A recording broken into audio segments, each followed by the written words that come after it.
안녕하세요. 안녕하세요. 예, 지금 시카고에서 다시 인사드립니다. 저희가 미드웨스트 라지에 이번 주말에 주초죠 왔는데 오스틴에서 잘 시간 보내고 우리 인터내셔널 팀하고 여기 와가지고 이제 이번 주에 부활절을 여기 이제 UIUC도 가보고 이제 그러는데 아주 날씨가 추워요 여기가. 아니 부활절인데. 부활절이 3월 31일이죠. 근데 지금 바람 소리도 다 들리시겠지만 바람이 아주 많이 불고 기온이 아마 거의 영하로 떨어지는 것 같아요. 그렇죠. 그래서 여기 지난주에는 눈도 오고 그랬는데 역시 미드웨스트가 이 겨울이 간 거 갔다가 다시 돌아오고 한 4월까지는 잘 모르는 것 같아요. 이제 곧 4월달인데 그래서 여러분들도 건강하시고 어떻게 부활절 잘 보내시는지 모르겠습니다. 부활절 잘 보내시길 바랍니다. 오늘은 날씨도 춥고 그래서 저희가 짧게 인트로를 끝내고 오늘 좀 설교가 깁니다. 그 대신에 부활절을 맞아서 그래서 찬양 우리 한 곡 듣고 부르고 그 다음에 우리 부활절에 대해서 히브리서에 나오는 아브라함의 신앙, 부활 신앙을 배경으로 해가지고 또 부활절 말씀 함께 묵상하도록 하겠습니다.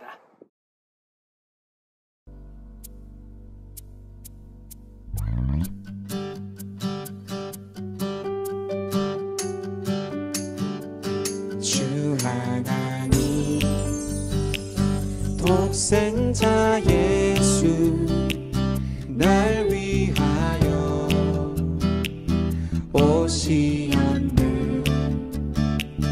내 모든 죄 다 사하시고 죽음에서 부활하신 나의 구세주 살아계신 주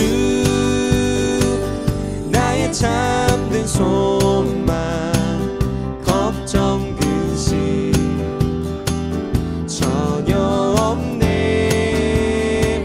사랑의 주네 갈 길 인도하니 내 모든 삶의 기쁨 늘 충만하네. 주 안에서 거듭난 생명 도우시는 주의 사랑 참 기쁨과 확신 가지고 예수님의 도우심을 믿으며 살리. 살아계신 주 나의 잠든 소망 걱정 근심 전혀 없네. 사랑의 주네 갈 길 인도하니 내 모든 삶의 기쁨 늘 충만하네. 그 언젠가 주 뵐 때까지 주를 위해 싸우리라.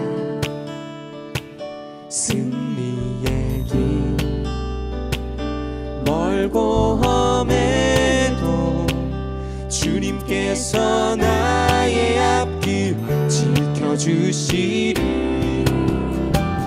그 언젠가 주 뵐 때까지 주를 위해 싸우리라. 승리의 길 멀고 험해도 주님께서 나의 앞길 지켜주시리.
안녕하십니까. 오늘이 이제 부활절입니다.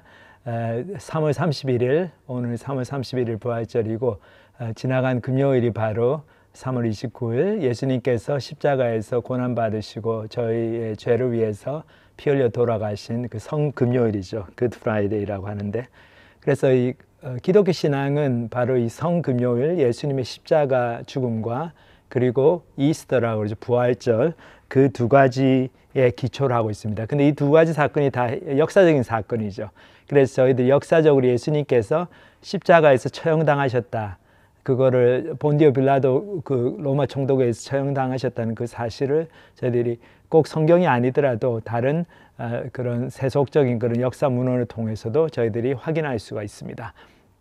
그리고 예수님께서 부활하셨다, 이 부활 사건은 물론 저희가 믿음으로 받아들여야 될 사건이지만은 또 앞으로 이제 보겠지만은 여러 가지 정황 증거들 또 객관적인 증거들이 많이 있어서 참 저희가 하나님 앞에 조금 열린 눈으로 이 초자연적인 사건이 일어날 수 있다, 하나님의 능력으로 죽은 사람이 살아날 수 있다는 것만 믿으면은, 그거에 대해서 개방이 돼 있으면은 마음이 이거를 쉽게 받아들일 수 있는 사건입니다. 여러 가지 그 증거들이 많이 있기 때문에.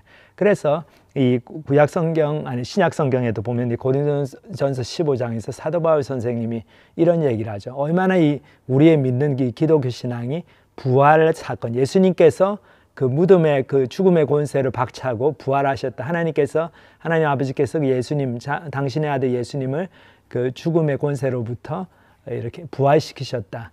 그거를 믿는 그 부활 신앙에 기초하고 있나? 그거를 여기 이제 고린도전서 15장에서 역설하고 있습니다. 여기 본문을 읽어보면 15장 16절부터 만일 죽은 자가 다시 살아나는 일이 없으면 그리스도도 다시 살아나신 일이 없었을 터이요, 그리스도께서 다시 살아나신 일이 없으면 너희의 믿음도 헛되고 너희가 여전히 죄 가운데 있을 것이요, 또한 그리스도 안에서 잠자는 자도 망하였으리니 만일 그리스도 안에서 우리가 바라는 것이 다만 이 세상의 삶뿐이면 모든 사람 가운데 우리가 더욱 불쌍한 자이리라.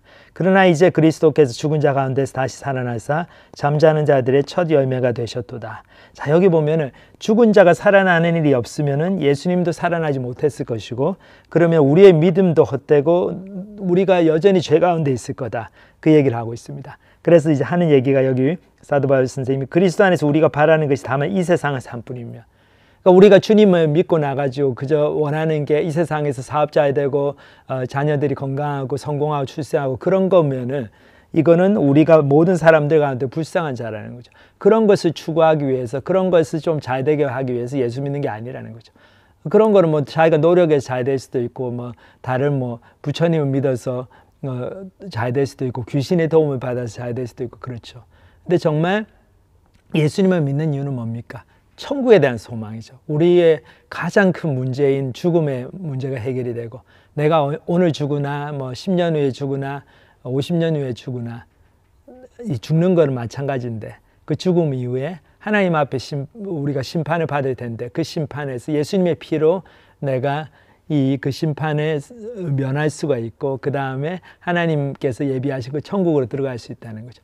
그래서 우리의 죽은 몸이 부활해서 하나님 나라에 들어갈 수 있다는 그 부활 신앙이 우리 기독교 신앙의 핵심입니다. 그것 때문에 예수님 믿는 거죠. 그리고 이제 마지막으로 주신 말씀이 이제 그리스도께서 죽은 자 가운데서 다시 살아나사 잠자는 자들의 첫 열매가 되셨다. 잠자는 자들이란 건 이 그리스도 안에서 죽은 성도들을 지칭하죠.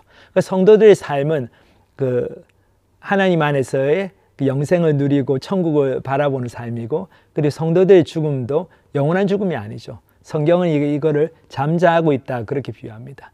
왜냐하면 그 잠에서 깨어날 날이 있죠. 우리가 지금 죽어도 지금 생각해 보면 이제 밤에 잠을 잘 때 잠이 들면은 뭐 깨어나면 시간이 얼마나 흘렀는지 모르죠. 하지만 우리가 깨어납니다, 아침에. 그러니까 이렇게 잠을 자러 침대로 들어가는 게 두렵지가 않죠. 깨어나기 때문에. 근데 수술실에 이제 큰 수술을 받으러 들어가는데 전신 마취를 합니다. 좀 겁나죠. 내가 이 심장 지금 수술을 하는데, 아니면 암 수술을 하는데 혹시 못 깨어나면 어떡하나. 근데 성경에서는 뭐라고 얘기합니까? 그리스도 안에서 죽은 자들은 반드시 깨어난다는 거죠. 우리가 잠에서 아침에 이제 깨어나는 것처럼 몇십 년이 흐르고 몇백 년이 흐르고 하나님께서 심판하신 날이, 그 심판의 날이 올 때 그리스도 안에서 죽은 형제 자매들은 마치 잠자는 것처럼 다 일어난다는 거죠. 잠에서 깨어서. 그것이 바로 부활신앙의 핵심입니다. 그래서 저희들이 이제 믿음의 조상 아브라함을 얘기를 하는데 히브리서 말씀을 이제 계속 공부하고 있는데 히브리서 11장이 이제 노아의 그 지난주에 저희들이 본 거에서 조금 더 나가면은 이제 노아 얘기가 나오고 그 다음으로 가장 많은 이제 이 분량을 할애해서 히브리서 기자가 설명하고 있는 부분이 이 아브라함의 삶입니다. 아브라함을 우리가 흔히 믿음의 조상이다 그렇게 부릅니다. 왜냐하면 아브라함의 삶을 보면 하나님을 쫓아간다는 거, 하나님을 믿는다는 게 무엇인지를 잘 보여주고 있어요. 여기 8절부터 10절까지 히브리서 11장 그 부분을 읽어보면 믿음으로 아브라함은 부르심을 받았을 때에 순종하여 장래 유업으로 받을 땅에 나아갈새 갈 바를 알지 못하고 나아갔으며 믿음으로 그가 이방의 땅에 있는 것 같이 약속의 땅에 거류하여 동일한 약속 유업으로 함께 받은 이삭 및 야곱과 더불어 장막에 거하였으니 이는 그가 하나님이 계획하시고 지으실 터가 있는 성을 바랐습니다. 저기 보면 믿음으로 아브라함이 부르심을 받았을 때 갈대아 우르에서 자기의 그 생업에 종사하면서 우상을 만드는 일을 했다고 그러죠. 잘 살고 있었는데 인간적으로 보면 그때 하나님께서 부르셨어요. 아브라함을. 너는 너의 그 본토 친척 아비 집을 떠나서 내가 내게 지시할 땅으로 가라. 자, 너의 고향을 떠나서 지시할 땅으로 가라. 그 말씀 받았을 때 순종해서 갔어요. 그 장래 유업으로 받을 땅 가나안 땅이죠. 거기에 나가는데 어디로 가야 될지 몰랐습니다. 근데 갈 바를 알지 못했지만은 나갔습니다. 그게 바로 믿음의 표시죠. 믿음이라는 건 뭡니까? 하나님께서 부르셨을 때, 하나님께서 여기 약속을 주셨을 때, 자, 약속의 땅으로 가라. 이것을 하라고 말씀하셨을 때, 어떻게 그것이 구체적으로 일어날지는 모르지만은 갈 바를 제대로 알지는 못하지만 하나님께서 보여주시겠지. 그러면서 믿음의 첫 발을 띄는 것. 그래서 내가 지금 편안하게 안주하고 있는 삶에서 벗어나서 그 믿음의 첫 번째 선택을 해나가는 것. 그 다음에 두 번째 선택하고 세 번째 선택을 해나가고 그렇게 하는 삶이 바로 믿음의 삶이죠. 아브라함이 그의 그 본을 보여주었습니다. 그래서 약속의 땅에 들어갔어요. 갔는데 가나안 땅에 들어갔는데 가만히 보니까 가나안 땅에 이미 많은 가나안 7족속이 살고 있었죠. 그런데 하나님께서 뭐라고 하십니까? 내가 이 땅을 너희 후손에게 주겠다.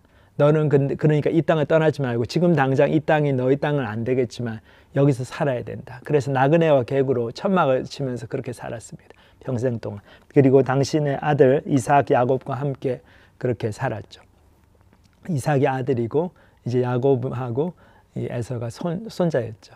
근데 하나님께서 이삭을 주실 때도 놀라운 기적을 통해 주십니다. 아브라함이 75세에 자기의 고향 갈대아 우르를 떠나가지고 하란 땅으로 갔다가 그 전에 하란 땅으로 갔죠. 자기 아버지를 따라서 하란에서 하나님께서 다시 부르시는데 그때 나이가 75세였습니다. 그래서 가나안 땅으로 들어왔는데 아기가 전혀 없었어요. 사라가 이제 나이가 많고 근데 아브라함이 100세가 되던 때 하나님께서 드디어 약속의 자식을 주십니다. 그것이 바로 그 아이의 이름이 바로 이삭이죠. 이삭. 그래서 자기 아내 사라가 90세이고 자기가 99세일 때 하나님께서 너희 와이프가 너희 아내가 이제 임신을 할 거다. 그 놀라운 약속을 주시는데 그게 이루어져요. 그래서 이 100세에 낳은 이삭 얼마나 금지옥엽 정말 눈에 넣어도 아프지 않는 그런 사랑스러운 아들로 약속의 아들로 키웠겠습니까? 근데 하나님께서 마지막으로 최종적인 이 믿음의 테스트를 하십니다. 아브라함에게. 하나님께서 약속으로 주신 그 아이를 그 독자 너의 사랑하는 독자 이삭을 내가 지시할 땅으로 그 산으로 가서 모리아 산에서 번제물로 제물로 하나님께 바치라는 거예요. 그러니까 이삭을 데려가 죽여가지고 하나님께 마치 동물을 제물을 바치는 것처럼 바치는 것. 그렇게 그런 명령을 주셨는데 아브라함이 거기서 이 명령에 순종합니다. 참 그것을 통해서 하나님을 믿는다는 그 믿음의 선택을 하며 살아가는 삶의 그 극치를 보여주죠. 그래서 아브라함이 믿음의 조상이라는 이 별명을 얻게 됩니다. 자, 이 히브리서 기자는 그 당시 상황을 이렇게 기술하고 있습니다. 여기 17절부터 19절을 보면 아브라함은 시험을 받을 때 믿음으로 이삭을 드렸으니 그는 약속을 받은 자도 돼 그 외아들을 드렸느니라. 그러니까 시험을 하나님께서 하셨어요. 그러니까 믿음에 어떤 유혹을 하신 게 아니고 아브라함의 믿음이 정말로 견고한 믿음인가 테스트를 하시는 거죠. 그러니까 저희가 하나님 앞에서 믿음이 있냐 없느냐는 이게 실제로 테스트를 해봐야 합니다. 그저 말로 내가 예수 믿는다, 하나님 천국에 소망이 있습니다 그러는데 조금 돈이 없어지고 뭐 물질적으로 손해가 나오고 그럼 그것 때문에 너무 막 그냥 그냥 기겁을 해가지고 너무 화를 내고 스트레스 받고 하나님 이게 뭡니까? 내가 평생 모아온 재산인데 이렇게 많이 손해를 봤습니다. 그것 때문에 울고불고 하면은 이 사람이 진짜 정말 구원의 그 약속을 받은 사람인가? 정말 구원받아가지고 하나님 앞에서 이제 천국의 소망을 갖고 사는 사람인가? 참 의심이 들죠. 그와 마찬가지로 저희들이 아브라함의 삶에서도 하나님께서 독자 이삭을 주셨을 때 너가 그 이삭을 바칠 수 있느냐? 이삭보다 하나님을 더 사랑하느냐? 그거를 하나님께서 테스트하기를 원하셨어요. 그래서 이삭을 드리라고 했는데 아브라함이 그 약속을 믿고 드립니다. 여기 보면 그러니까 이삭이 약속들을 받은 자인데 아브라함이죠. 죄송합니다. 아브라함이 약속을 받은 자인데 그 아들을 드립니다. 근데 어떤 마음으로 드렸는가? 믿음으로 드렸다고 되어 있죠. 그리고 히브리서 기자가 이렇게 설명합니다. 그에게 이미 말씀하시길 내 자손이라 칭할 자는 이삭으로 말미암으리라 하셨으니, 자, 아브라함은 무엇을 믿었냐 하면 하나님이 주신 약속을 믿었어요. 하나님께서 분명히 이삭을 통해서 그 자자손손 많은 후손을 주신다고 약속하셨는데 이삭을 좀 죽이라고 하시는데 내가 이렇게 죽여도 하나님께서 다시 살리실 거다. 그 부활의 신앙을 이제 갖게 된 거죠. 그거를 발휘를 합니다. 여기 보면 그렇죠. 그가 하나님이 능히 이삭을 죽은 자 가운데서 다시 살리실 줄로 생각한지라 비유컨대 그를 죽은 자 가운데서 도로 받은 것이라. 그러니까 비유컨대 그 정말 이삭을 죽이려고 했거든요, 아브라함이. 근데 그때 마지막에 하나님께서 천사를 보내셔가지고 급하게 아브라함아 아브라함아 막 2번 부르십니다. 그 아이에게 손대지 말라. 내가 이제 네가 정말 나를 신뢰하는 줄을 알았으니까 이제 됐다. 그러면서 하나님께서 그 예비해 주신 그 수양을 이렇게 보여주십니다. 그 수양이 이렇게 덤불에 이렇게 뿔이 걸려가지고 움직이지 못하는데 그 수양을 이제 제물로 바치게 하시죠.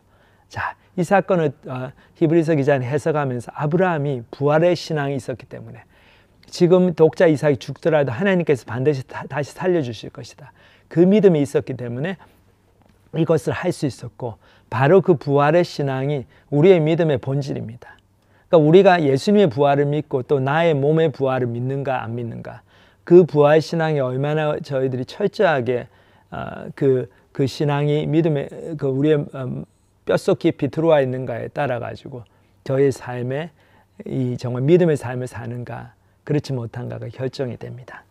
그래서 아브라함의 신앙, 그 신앙의 조상이라고 믿음의 조상을 불리는 아브라함의 신앙이 이삭을 바치는 신앙으로 그 극치를 보여주는 것처럼 결국 부활 신앙이죠. 내가 이 아이를 바쳐도 하나님께서 다시 살려주실 것이다. 왜냐하면 이삭을 통해서 자자 후손대로 많은 후손들이 나온다고 하셨으니까 그 말씀이 사실이니까 하나님 약속을 지키시는 분이니까 이 아이가 분명히 살아난다.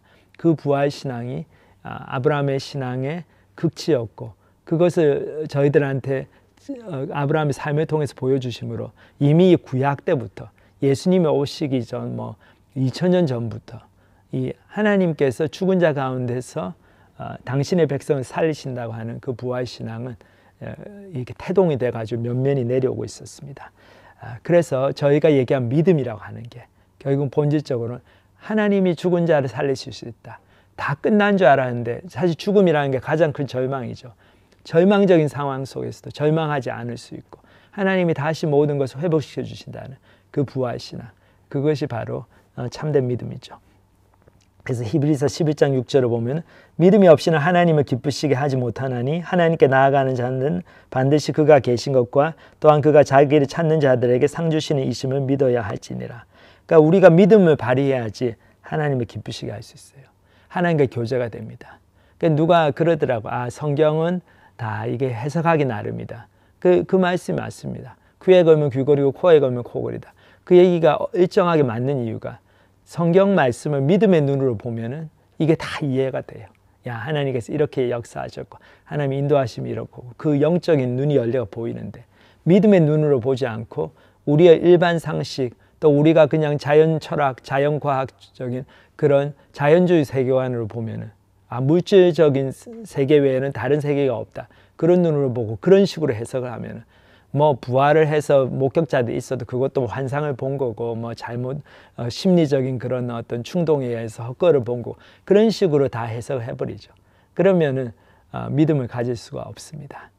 그렇기 때문에 저희들이 믿음의 눈으로 바라보는 그 성경 말씀을 그렇게 보고 하나님을 그렇게 믿어드리고 그렇게 할 때 하나님과의 인격적인 그 교제가 일어납니다.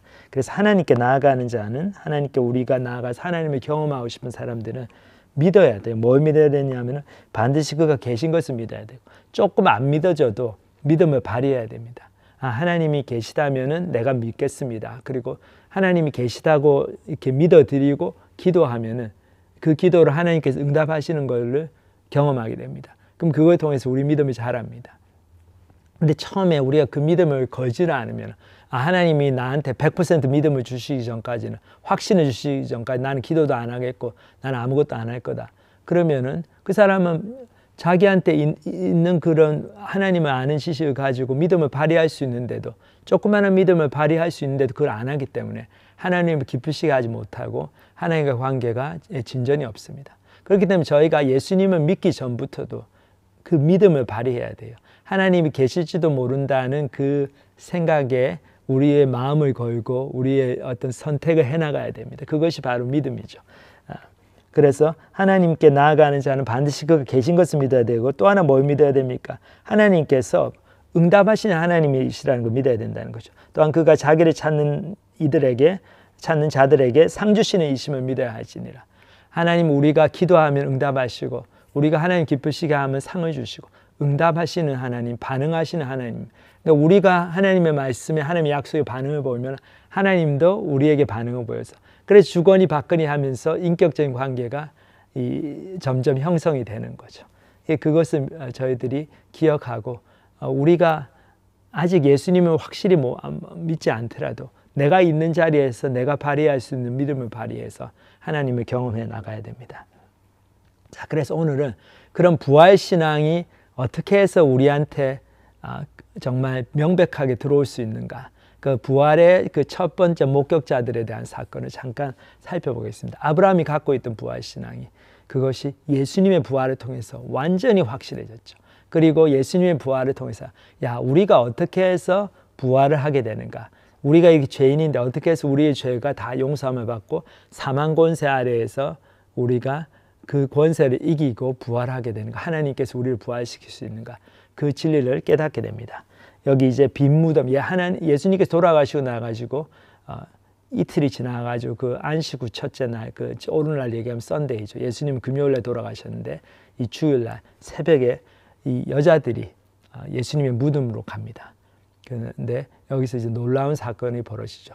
여기 이제 요한복음의 보고에서는, 증언에서는 막달라 마리아 얘기만 나오지만 다른 이제 본문 이제 복음서에서는 또 다른 여자들도 함께 갔다는 그런 증언을 하고 있습니다. 여기 이제 요한복음 20장을 보면 안식 후 첫날 일찍이 아직 어두울 때에, 그러니까 새벽 미명이죠. 아주 새벽 5시, 6시 때 해가 뜨자마자 막달라 마리아가 무덤에 와서 다른 이제 여자들과 함께 왔는데 이제 막달라 마리아 얘기만 쓰고 있습니다.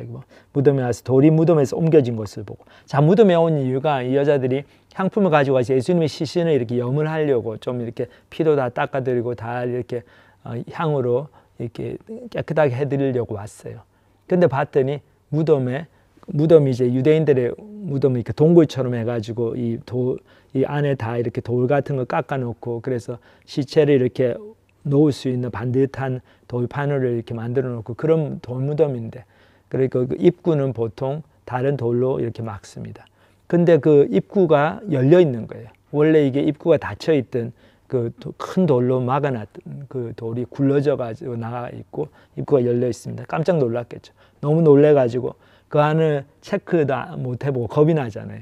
이 여자들이 돌아와 가지고 시몬 베드로에게 얘기를 합니다. 예수님의 제자들에게.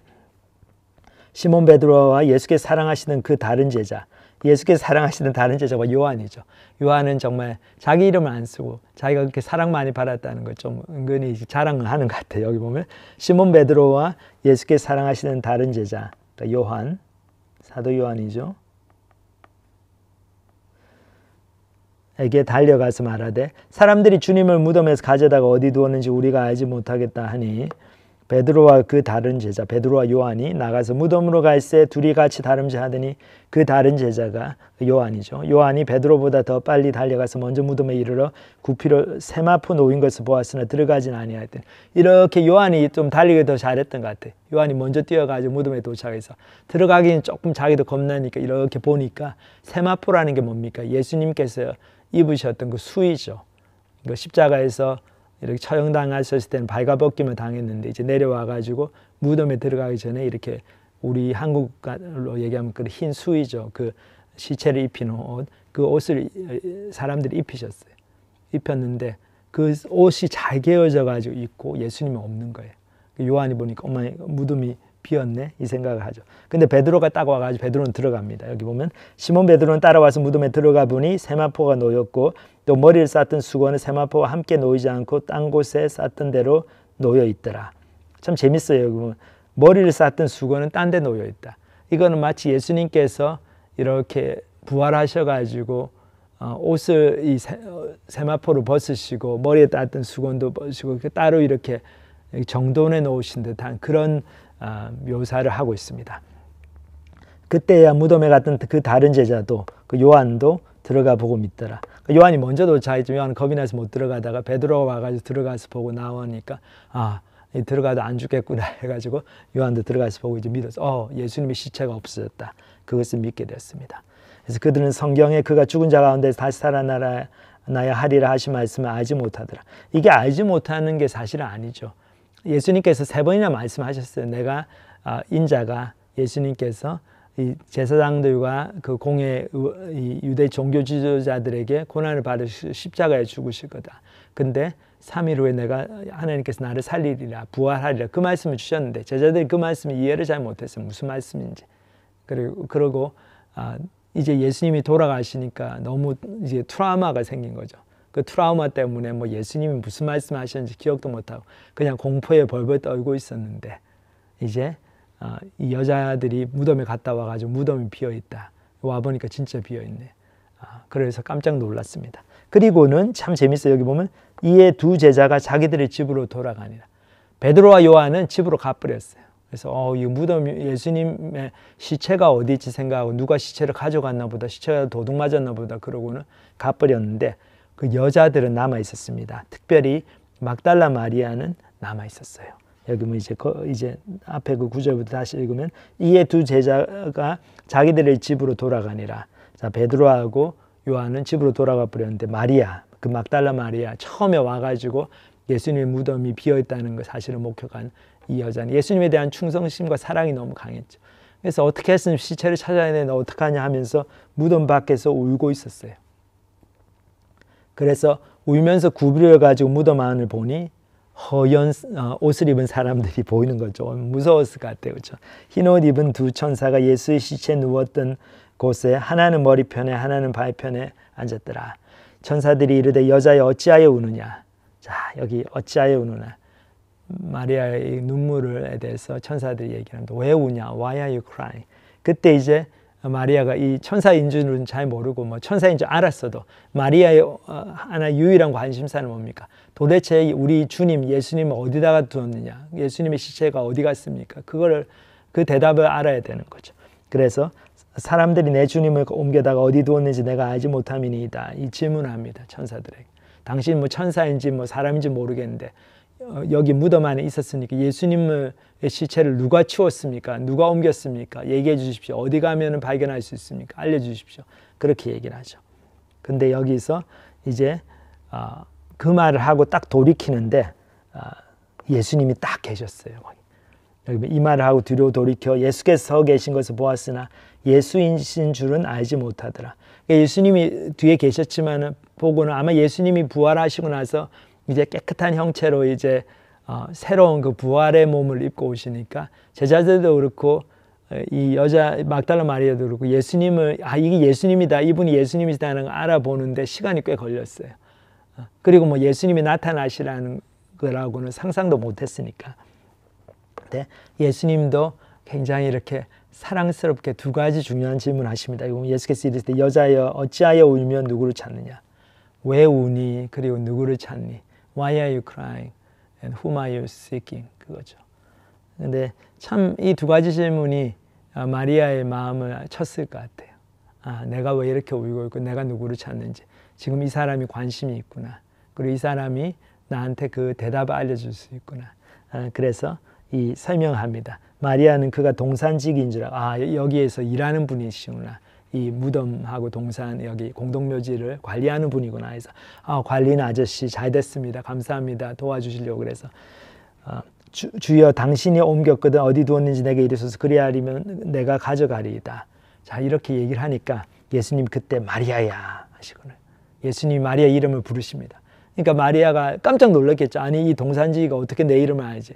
그리고는 자세히 보니까 예수님인 거예요. 아마 그때 이제 하나님께서 마리아의 눈을 열어주셨는 것 같아요. 그러니까 예수님인 거예요. 그래서 너무 놀래가 마리아가 선생님, 히브리말 라보니, 라비어, 라비어, 선생님 이렇게 얘기를 하죠. 그리고 아마 마리아가 막 이 예수님한테 막 그렇게 예수님을 이렇게 안으려고 그랬던 것 같아요. 너무 놀라고 기뻐가지고. 근데 그때 뭐라고 합니까? 예수께서 이르시되 나를 붙들지 말라, 내가 아직 아버지께로 올라가지 아니하였느니라. 굉장히 좀 신비스러운 이상한 말씀하시죠. 나를 붙들지 말라, Don't hold on to me. 내가 아직 아버지께로 올라가지 아니하였다. 이 얘기는 좀 더 영적으로 해석을 해야 될 것 같아요. 그러니까 부활하신 예수님이 여기 있지만은 나한테 너무 이렇게 나를 쫓아다니려고 그러지 말라. 내가 필요에 따라서 나타날 텐데, 구원의 이 계획이 완전히 완성되는 것은 예수님께서 하나님 아버지께로 올라가시고, 그리고 약속하신 성령님께서 오시고, 그 오순절날 그 예수님의 제자들이 그 마가 요한의 다락방에서 그 120명이 모여서 기도할 때 성령님께서 그 불의 혀같이 내리신 것처럼 그 사건, 그 성령 강림을 통해 가지고 초대교회가 시작이 되고, 그것을 통해서 예수님께서 이제 이 완성하신 구원의 계획이 이제 끝이 나는데, 아직까지는 끝이 아니라는 거죠. 그래서 내가 아직 아버지께로 올라가지 아니하였다, 아직 성령님께서 오시지 않았다, 그러니까 나를 따라다닐 생각하지 말라, 이렇게 얘기를 하시는 것 같아요. 근데 여기서 굉장히 마리아에게 중요한 얘기를 하십니다. 어떤 얘기를 하십니까? 너는 내 형제들에게 가서, 이 내 형제들이란 누굽니까? 예수님의 골육 형제들을 얘기하는 게 아니에요. 다른 성경은 분명히 내 형제들에게 가서 갈릴리로 오라고 그래라, 갈릴리에서 내가 그들을 만나리라 그럽니다. 예수님의 제자들을 얘기하는 거죠. 이게 내 형제라는 게 예수님의 그 12 제자들, 그리고 다른 제자들을 얘기합니다. 그리고 이르되 내가 내 아버지 곧 너희 아버지, 내 하나님 곧 너희 하나님께로 올라간다 하라 하시니. 그러니까 예수님은 여기서부터 예수님의 제자들을 당신의 형제라고 부르시고 나의 동생들이다. 그리고 내 하나님이 너희 하나님이고 내 아버지가 너희 하나님이 너희 아버지가 된다는 거죠. 그래서 앞에 기억하십니까? 사도 바울이 이제 그리스도께서 잠자는 가운데서 다시 부활하셔가지고 우리 죽은 자 가운데서 부활하셔서 잠자는 자들, 이 그리스도 안에서 죽은 성도들의 첫 열매가 되셨다고 그랬잖아요. 예수님께서 부활하신 게 왜 이렇게 놀랍고 기쁜 사건인가? 예수님이 부활해서 그렇게 억울하게 십자가에서 죽으신 우리 예수님 너무 억울하게 정말 장가도 못 가고 죽으셨는데 너무 안 됐다. 근데 하나님께서 살려주셔가지고 너무 감사드려요. 예수님 화이팅! 예수님 너무 축하드립니다. 그게 아니죠. 우리가 이스터를 셀러브레이트 하는 이유가 예수님이 잠자는 자들의 첫 열매가 되시기 때문이죠. 예수님께서 이렇게 사망 권세를 박차고 부활하신 것처럼 하나님께서 우리도 우리의 이 죽을 몸이 죽고 썩고 난 다음에도 우리를 부활시키신다는 거죠. 우리의 몸의 부활이 일어나고 우리가 하나님과 영원한 그 생명, 그 하나님께 영생복락을 누리는 그 천국이 우리에게 보장되어 있다. 그거를 보여주시는 첫 번째 예가 되시는 거죠. 그래서 우리가 예수님의 부활을 보면서 나도 예수님을 믿을 때 똑같은 일이 나한테 일어날 거다. 그래서 예수님이 십자가에 죽으셨을 때 나도 나의 죄인 되었던 옛사람은 예수님의 그 죽음에 연합해서 함께 죽고, 그래서 내 죄값이 다 치루어지고 예수님의 피로 이제 예수님께서 부활하신 것처럼 나도 부활을 한다는 거죠.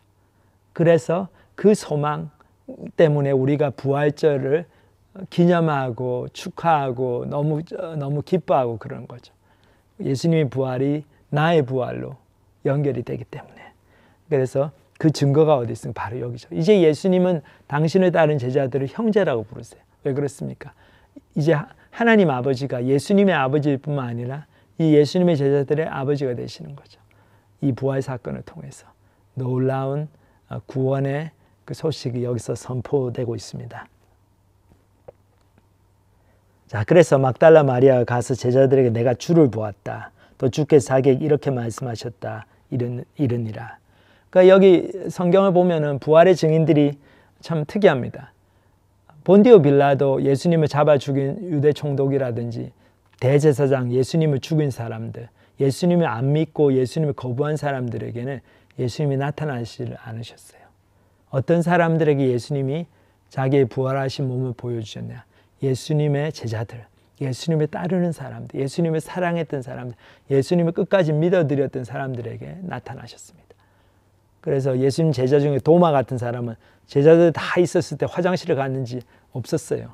그 남들 있을 때 다 똑같이 있어야 되는데 꼭 이렇게 한 사람씩 그냥 딴짓하다가 중요한 거 놓치는 사람들이 있죠. 근데 도마가 그랬습니다. 그 돌아와 보니까 제자들이 막 자기 친구 제자들이 예수님이 나타나셨다 그러니까 뭐라고 합니까? 아, 그건 말도 안 된다. 나는 사이언스 원래 이 과학 전공하려고 했던 사람인데 예수님이 나한테 나타나셔가지고 그 못자국에 내가 손을 넣어보고 그 허리에 창질을 내가 만져보고 그러기 전까지는 안 믿겠다. 근데 예수님께서 어떻게 하십니까? 일주일이 지난 다음에 도마에게 나타나셨어요. 그래서 도마의 믿음을 격려해 주십니다. 그러니까 도마가 이제 믿게 되죠.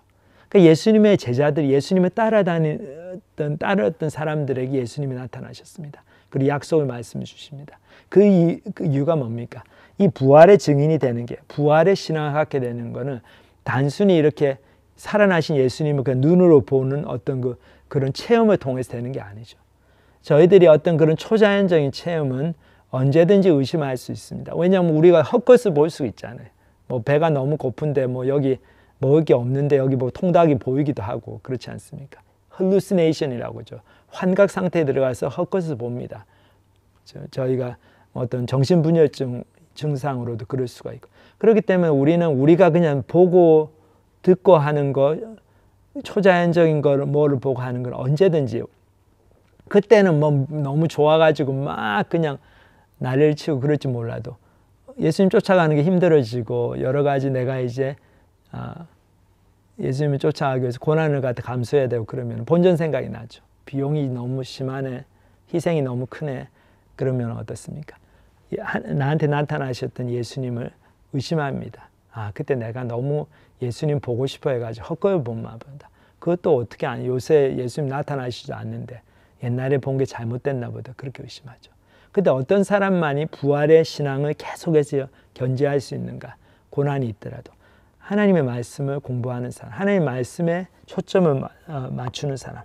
그러니까 막달라 마리아였던 것처럼 예수님을 보았을 뿐만 아니라 예수님이 이렇게 말씀하신 걸 듣고 이해를 하는 거죠. 왜 예수님이 부활을 하셔야 되나? 예수님 맞다. 잊어버렸는데 우리에게 당신이 부활한다고 여러 번 말씀하셨다. 그리고 이 부활을 통해서만이 이 사망 권세가 이제 뒤집어지고 우리도 예수님처럼 우리 죄 용서함을 받고 사망의 권세를 이기고 부활할 수가 있다. 그렇기 때문에 예수님이 첫 번 열매로 부활하셔야 된다. 그리고 십자가의 사건이 바로 우리 죄를 위해서 돌아가신 사건이다. 이런 어떤 하나님에 대한 그 하나님께서 하시고자 하는 구원의 그 계획, 그리고 구원이 어떻게 해서 이루어지는가, 왜 예수님 십자가를 지셔야 되고 왜 예수님 부활하셔야 되나, 그거에 대한 진리가, 그 뜻이, 그 의미가 이해가 되는 거죠. 그러니까 이해가 되면 어떻습니까? 정말 믿어지죠. 그렇기 때문에 이해를 할 수 있는 사람, 예수님이 나타나셔서 딱 이렇게 보여주면 부활하셨군요 예수님. 근데 정말 예수님 하신 모든 말씀하고 다 연결이 됩니다. 이제 알겠습니다 하고 하나님을 아는 지식이 분명해지고 확신이 들 만한 그런 예수님과의 관계가 있는 사람들에게만 나타나십니다. 그래서 우리의 초자연적인 경험도, 그래서 믿는 사람에게 그런 경험이 많이 나타나죠. 우리가 믿음을 가지고 예수님 쫓아가면 하나님을 더 경험하게 되고, 믿음을 발휘를 안 하고 조금 있는 믿음도 발휘를 안 하고 나는 확실해지기 전까지 아무것도 안 하겠다. 그런 사람은 영영 예수님을 개인적으로 경험하지 못하게 됩니다. 그렇기 때문에 이 진리를 기억을 해야 됩니다. 그리고 예수님의 이제 끝으로 아까도 말씀드렸지만 예수님의 이 부활 사건은 사실 우리가 믿음을 발휘해서 믿기가 아주 쉬워요. 왜냐하면 객관적인 증거들이 있습니다. 첫 번째로 빈 무덤. 그러니까 객관적인 증거란 말은 뭔가 하면은 예수 믿는 사람이든 예수님 안 믿는 사람, 예수님의 추종자든 예수님의 적이든 다 이 부분은 동의를 하는 거죠. 왜냐하면 객관적으로 그렇게 있기 때문에. 그러니까 첫 번째가 예수님의 시체가 없어졌다. 그거는 모든 사람들이 동의를 하고 요세푸스가 쓴 그 유대 전쟁이 그 역사에도 나오고 세속적인 그 역사학자들이 쓴 문헌에도 나옵니다. 예수가 죽었다는 거 그거 역사는 사실이고 십자가 처형. 그 다음에 예수님의 시체가 없어졌다. 그러니까 무덤이 비어 있었다. 그게 증거입니다. 그거는 다 어기래요. 그러니까 시체를 찾을 수 있었으면은 뭐 유대 종교 지도자들이 막 이렇게 시체를 찾아가지고 딱 보여주면은 그 예수님을 따르는 그런 운동이 다 사그라들겠죠. 뭐 부활했다 그게 다 거짓말이라는 게 드러나든 찾지를 못해요. 그리고는 예수님이 여기저기서 사람들에게 나타나십니다. 두 번째 객관적인 증거 수많은 목격자들이 많이 있었다. 그것도 분명한 객관적인 사실이죠. 그러니까 이제 안 믿는 사람들은 예수님의 적들은 이 목격자들이 본 게 다 환상이라고 그냥 치부해버리죠. 근데 그렇게 얘기하기엔 너무 많은 사람들이 예수님을 봤어요. 단순히 12 제자들뿐만 아니고 이 여자들 그리고 500여 형제들에게 나타나시고 여러 면에서 나타나시고 40일을 이 땅에서 계시면서 하나님 나라에 대해서 가르치셨다고 그랬습니다. 한 번, 두 번 나타나신 게 아니고 여러 번 나타나셔가지고 예수님의 제자들에게 이 성경을 다시 가르치시고 배운 거, 잊어버린 거 다 복습시켜 주시고 이제 초대교회 지도자로서 사명을 감당할 수 있는 그거를 다 준비를 시켜주셨어요. 근데 그 중에 특별히 사도 바울. 이 바울은 예수님의 제자도 아니죠. 하나님께서 특별히 주권적으로 하나님을 따라 살아가려는 열심은 있었는데 그렇기 때문에 굉장히 진심으로 하나님을 사랑한 사람이었어요. 근데 예수님에 대해서 완전히 잘못된 생각을 갖고 있었죠. 그래서 예수님은 너무 싫어하고 이 사람은 완전히 거짓말장이고 사기꾼이고 그래서 혹세무민한 사람이다. 이렇게 건전한 우리 순진한 유대인들을 현혹해서 이렇게 잘못된 종교를 믿게 하는 그런 이단의 괴수다. 그렇게 생각해가지고 이 사도 바울이 이 회심하기 전에는 교회 믿는 사람들을 그렇게 핍박하고 다녔던 젊은 바리새인 청년이었어요. 근데 이 사람이 횟가당합니다. 진짜로. 다메섹으로 그 공문을 받아가지고 다마스커스라는 도시로 가가지고 거기 있는 그리스도인들을 핍박하려고 가는 도상에서 놀라운 걸 보죠. 말에서 떨어지면서 땅에 하늘에서 빛이 쫓이고 3일 동안 눈이 멀게 됩니다. 그리고는 3일 후에 나와가지고 예수님이 진짜 부활하셨다. 나는 예수님을 만났다. 그렇게 하고 예수님을 증거하는 이제 골수 예수쟁이가 됐죠. 이거는 진짜 설명하기 어렵습니다. 진짜 부활하신 예수님이 바울에게 나타나셔서 기적을 행하셨다는 그 설명 외에는 다른 설명이 참 이렇게 납득이 되지 않는 그런 놀라운 회심 사건입니다. 사도 바울도 그렇게 회심하고 수많은 목격자들 그리고 이 목격자들이 단순히 이걸 본 것뿐만 아니고 그들의 삶에 엄청난 변화가 생겼어요. 아까도 말씀드렸지만 부활하신 예수님을 보았을 뿐만 아니라 부활하신 예수님께서 가르쳐 주신 성경 말씀을 다시 듣고 깨달음이 분명해졌기 때문에 예수 부활이 반드시 일어나야 될 사건으로 이제 이해가 된 거죠.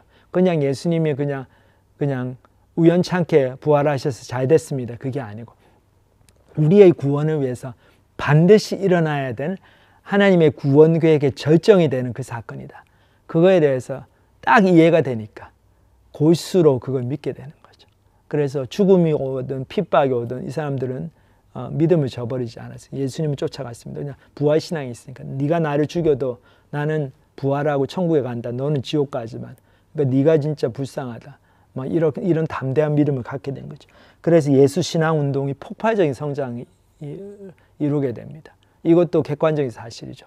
보통 그 종교를 이끌든 어떤 가르침을 이끌든 그 지도자가 어떻게 해서 암살을 당한다든 죽고 그러면은 그 운동이 이렇게 쇠퇴해지는 게 보통 일반적인 현상인데 예수 운동은 어떻습니까? 쇠퇴해지려고 그랬어요. 처음 며칠 동안. 근데 3일이 지난 다음에 갑자기 이 사람들이 헷가닥 해가지고 너무 변화돼가지고 막 예수님 부활하셨다고 외치고 돌아다니고 뭐 잡아 죽여도 막 계속해서 그 복음을 전하니까 이 예수 운동의 폭발적인 성장이 이루어졌는데 그거는 정말 예수님 부활 사건이 사실이 아닌 다음에는 참 설명하기가 힘들죠. 그래서 이 세 가지 객관적인 증거, 무덤이 비어 있었다, 예수님 시체가 없어졌다, 그리고 예수님을 본 사람들이 한둘이 아니고 예수님 사도 바울까지 포함하면서 예수님의 골수 이렇게 예수를 핍박했던 예수 믿는 사람들 핍박했던 사람까지도 극적인 회심을 하는 그 예수님과의 만남이 있었다. 그리고 세 번째로 이 사람들이 단순히 생각이 바뀐 것뿐만 아니라 삶이 완전히 바뀌고 예수님을 골수로 쫓아다니는 그런 분명한 엄청난 믿음의 소유자들이 돼가지고 초대교회의 그 폭발적인 성령운동이 일어나게 만들었다. 이 세 가지는 자타가 공인하는 역사적인 사건입니다. 역사적인 사실이에요. 그래서 그거를 생각해 보면 야, 예수님이 진짜 부활 안 했으면 어떻게 이런 일이 있겠냐 저희들이 볼 수 있게 되죠. 그리고 또한 저희들이 부활신앙을 생각해 보면서 참 위로가 되는 게 어떻습니까? 예수님께서 막달라 마리아를 향해서 하신 질문이 있죠. 막 마리아가 우니까 야, 너 왜 우냐? Why are you crying? 어찌하여 우느냐? 그리고 Who are you looking for? 누구를 찾느냐? 근데 예수님 똑같은 질문을 온 인류에게 하고 계세요. 지금 저희들에게도. 저희가 수양에 갔는데 어떤 우리 그 수양에 온 중국 학생 그 포스타 그 아내 되시는 분이 이런 얘기를 하더라고요. 누구 이제 테스모니 듣는데 그 간증에서 야, 이 사람 간증이 너무 은혜가 되는데 중국에서 오신 분인데 이제 박사과정 공부하다가 이제 버클리 대학에서 공부하다가 예수님 믿게 됐어요. 근데 이분이 이제 예수님 믿게 돼가지고 나중에 이제 우리 교인하고 또 결혼도 하고 그랬는데 결혼하자마자 어려운 일을 많이 당합니다. 그래서 아내가 이렇게 뇌암으로 고생하고 뇌종양이 있어서 고생하고 몇 년 동안 계속 지금도 고생하고 있는데 하지만은 그 속에서 정말 하나님의 선하심을 더 발견하고 믿음이 자라나가는 그런 간증이에요. 너무 은혜스럽죠. 근데 이 자매가 딱 그 얘기 듣더니 진짜 너무 은혜되는데 예수 믿는 사람한테도 저렇게 힘든 일이 생기네요. 그러면 뭐 어떻게 됩니까? 뭐 다 힘드네요. 근데 그 말이 맞죠. 이 땅에서의 삶에서는 어떻습니까? 우리가 모두 다 울 일이 많아요. 예수님을 잘 믿든 안 믿든 똑같이 너무나 어려운 일이 많은 세상입니다. 가장 큰 울 일이 뭡니까? 죽음이죠. 아무리 이 땅에서 일이 잘 풀리는 사람도 몇 년 삽니까? 100년도 채 못 살아요. 열심히 공부해서 온갖 과학자들이 연구하고 개발하고 한 그런 의학적인 엄청난 진보를 가지고 평균 수명이 모르겠어요. 한 50년에 비하면 한 20년 늘었나요? 옛날에 뭐 65세까지 사는 사람들이 지금 한 80까지 살고 그렇죠. 그렇게 많이 못 늘었습니다. 근데 그나마 어떻습니까? 힘들게 그냥 목숨 연장하는 거죠. 나이가 70 넘어가고 그러면 몸이 다 아프죠. 그냥 약으로 그냥 근근히 연명하는 거지. 우리의 삶의 질은 엄청나게 떨어집니다. 그러니까 얼마나 이게 고통스러운 일이고 눈물 나는 일이죠. 내가 조금 젊었을 때는 안 그랬는데 이제 머리도 빠지고 기억도 잘 못하겠고 말도 잘 안 나오고 그냥 자고 일어나면 잔 것 같지도 않고 잠도 잘 못 자겠고 허리 아프고 다리 아프고 무릎 아프고 잘 걷지도 못하겠고 소화도 잘 안 돼서 잘 먹지도 못하고 그렇게 됩니다. 너무 슬프죠. 근데 예수님께서 말씀하십니다. Why are you crying? 예수님은 우리의 인생의 본질적인 어려움을 그거에 대한 대답이 있으신 분이죠. 그렇기 때문에 우리에게 물어보십니다. 너 울 일이 많지? 너 왜 우느냐? 내가 너에게 희망을 참된 희망을 줄 수 있다. 그러니까 나한테 와라. 얘기해보자. 이 부활의 신앙을 너도 받지 않겠느냐. 그렇게 말씀하십니다. 누구를 찾느냐? 예수님을 찾아야 된다는 거예요. 우리가 이 땅에 살면서 정말 내 인생을 행복하게 해주고 만족시켜주고 그런 사람을 찾죠. 또 그런 어떤 돈을 추구하기도 하고 그렇게 해줄 만한 그 물질적인 것을 찾기도 하고 그렇습니다. 사람과 돈, 명예, 그런 어떤 타이틀, 업적들 그런 걸 쫓아다닙니다. 그런데 그런 것들이 저희의 본질적인 인생의 문제를 해결시켜주지 못하죠. 그렇기 때문에 저희들 예수님께서 누구를 찾느냐? 나를 찾아야 된다. 예수님께 오라고 말씀하십니다. 그래서 이 부활의 사건을 저희들 보면서 우리가 예수님 안에 있는 부활신앙 이것만이 우리의 삶의 본질적인 그 눈물을 흘리게 만드는 슬프게 만드는 우리를 위게 만드는 모든 일들, 인생의 어려움들, 죄 문제, 그리고 궁극적으로 죽음의 문제, 그거에 대한 해답이 되고 그 예수님을 저희들이 발견하고 찾을 때 그것이 인생에서 가장 그 축복이라는 거. 참 그거를 다시 한번 오늘 말씀을 통해서 깨닫게 됩니다. 참 그래서 Why are you crying? 왜 우니? 그리고 누구를 찾니? 자, 내가 여기 있다. 내가 여기 있어서 너 눈물을 닦아주고 내가 여기 있어서 내가 죽고 부활해서 너한테 참된 소망을 줄 수 있는 그런 구원자이다. 그런 주님이다. 예수님은 저희들에게 아주 지금도 나타나셔서 오늘 예배를 통해서 말씀하시고 저를 초청하십니다. 그래서 이 초청에 응하시는 저희 모든 분들이 되시고 아무리 이 땅의 삶이 어렵고 눈물 날더라도 우리 부활의 신앙을 가지고 오늘 하루 정말 믿음으로 살아가는 저와 여러분들이 되시기를 기도합니다. 다 같이 기도드리겠습니다. 하나님 아버지 감사합니다. 참 예수님을 이 땅에 보내주시고 참 어떻게 그렇게 하셨는지 놀랍습니다. 당신의 외아들, 하나밖에 없는 외아들, 독생 성자를 우리 죄 때문에 예수님을 이 땅에 일부러 그렇게 고난 가운데 처하게 하시고 예수님께서 마지막 겟세마네에서 십자가 외에 다른 길이 없는지 하나님께 마지막으로 간구했을 때도 하나님 그 기도를 응답하지 않으시고 침묵으로 일관하시면서 예수님의 그 순종을 기다리시고 그 하나님의 그 아픈 마음, 내가 아픈 마음을 통해서 나타나는 하나님의 놀라운 저희를 향하신 사랑을 저희들 다시 한번 생각합니다. 그리고 예수님 정말 그 어려움, 말로 형언할 수 없는 고통을 다 겪으시고 아버지 하나님의 뜻에 순종하시면서 그 순종을 통해서 죽음을 100% 다 경험하시고 우리의 죄를 위해서 다 담당하시고 이 주일날 아침 부활하셔서 저희들에게 천국의 소망을 주시고 이제 죽음을 이길 수 있다는 그런 놀라운 확신과 약속을 주심을 감사드립니다. 저희들 이 복음을 정말로 믿고 이 복음 안에서 저희 인생의 참된 평안의 그 근원을 발견하고 이 복음 안에서 저희들이 앞으로 남은 삶을 어떻게 살아야 될지 우리 인생의 참된 목적을 따라 그렇게 정말 살아드리는 저희 모든 귀한 성도님 될 수 있도록 축복하여 주시옵소서. 이 부활의 아침 저희들에게 귀한 말씀 주신 것 감사를 드립니다. 예수님의 이름으로 기도합니다. 아멘.